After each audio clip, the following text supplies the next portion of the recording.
everyone, my name is Thomas and today I'm going to talk about this book, Wisdom of the Analects. Before we start, please let me briefly introduce myself. I have been living in China for almost 3 years and I have recently committed myself to learn more about Chinese culture because, in my opinion, it's very fascinating and I like to understand more about this rich culture. So here I am presenting some ideas to you about what I have learned so far. Before we jump into the content of the book, I'd like to talk about the layout first. In the book, you will come across to 100 sentences. These sentences are the most quintessential of the Analects. They are accurately interpreted in a very understandable way and matched with beautiful illustrations. What I personally really like about this book is its structure.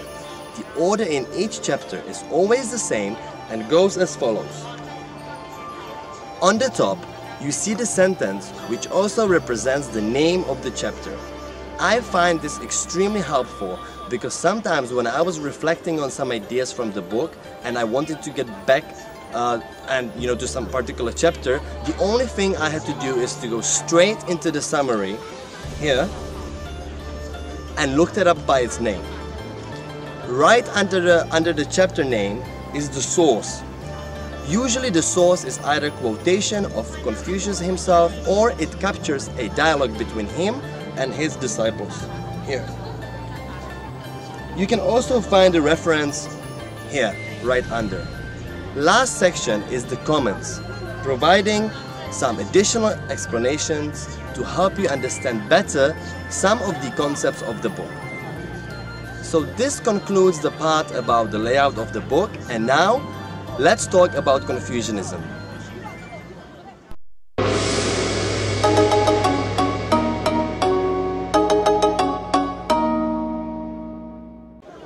Who was Confucius, you might ask?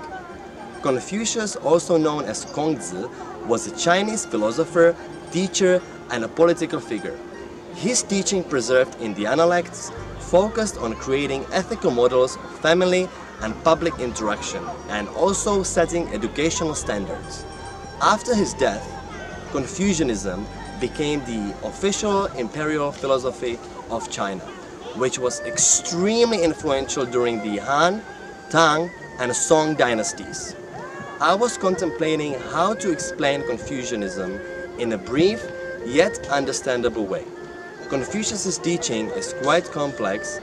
It involves the worldwide on politics, education, and ethics. Although Confucianism is a not organized religion, it does provide rules for thinking and living that focus on love for humanity, worship of ancestors, respect for elders, self-discipline, and lastly, conformity to rituals. Perhaps one of his most iconic beliefs is the Golden Rule. Confucius once said, "What do you not wish for yourself, do not do to others." I believe the best way how to introduce Confucianism to you is to underscore the importance of its 5 main concepts, which are mundane world, tradition, family, ritual, and lastly, ethical cultivation.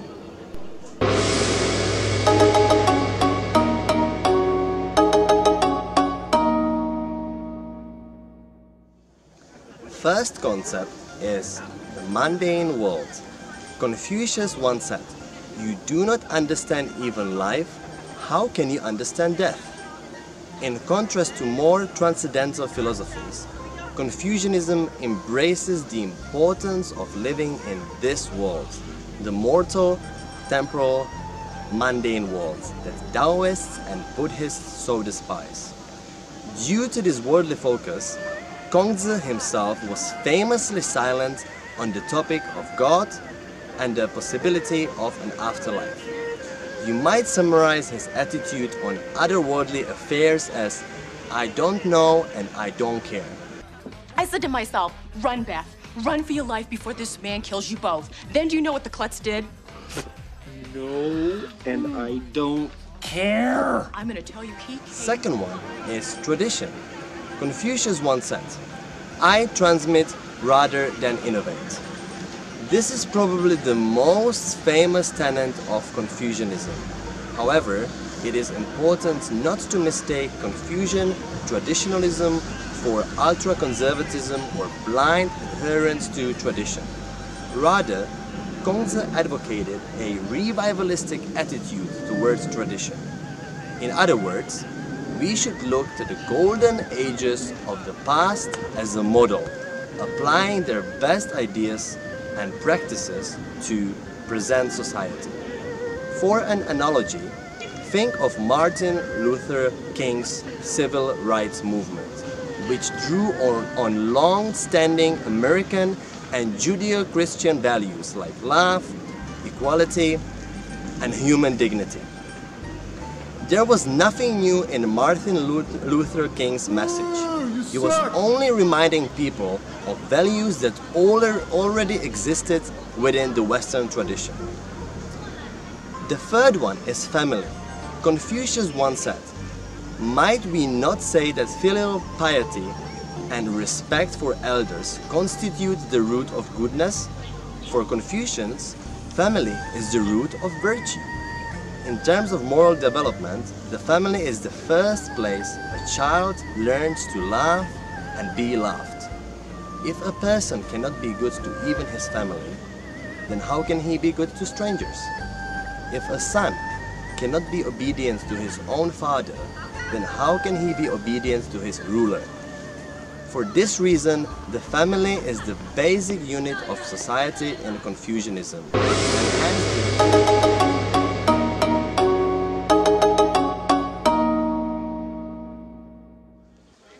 the fourth concept is ritual. Zigong wanted to do away with the practice of sacrificing a lamb to announce the beginning of the month. The master said, "Zigong, you regret the loss of the lamb, whereas I regret the loss of the ride." This aspect of Confucianism is one of the most confusing at first glance. For a contemporary reader, the very idea of ritual might seem rather stodgy and outdated. To better understand it, consider ceremonies like graduations, marriages, funerals, or even everyday manners like saying please and thank you or shaking someone's hand. These are in fact all rituals. For Gongzi, ritual serves the important purpose of expressing social and psychological needs. For example, a marriage ceremony allows the spouses to express their love and commitment to each other. A handshake allows us to demonstrate courtesy. Hugs and kisses allow us to show affection. Calling a person sir communicates our respect and deference to them. Conversely, the act of ritual in turn reinforces the sentiment we are expressing through it. Thus, ritual gives order and strengthens the social connections between people in a community. The last one, the ethical cultivation. Confucius once said, "If you learn without thinking about what we have learned, you will be lost. If you think without learning, however, you will fall into danger." One of Confucianism's central concerns is virtue and how a person can achieve it. Here, Gongzi states the ethical cultivation requires a balance between learning and thinking. In other words, one must rely on tradition and learn from the classics of guidance, but also internalize this knowledge and put it into practice. Please consider my comments just as a brief outline. If you are really interested in learning more about Confucianism, please refer to the link below where you can purchase this book. Thank you for your attention and see you next time.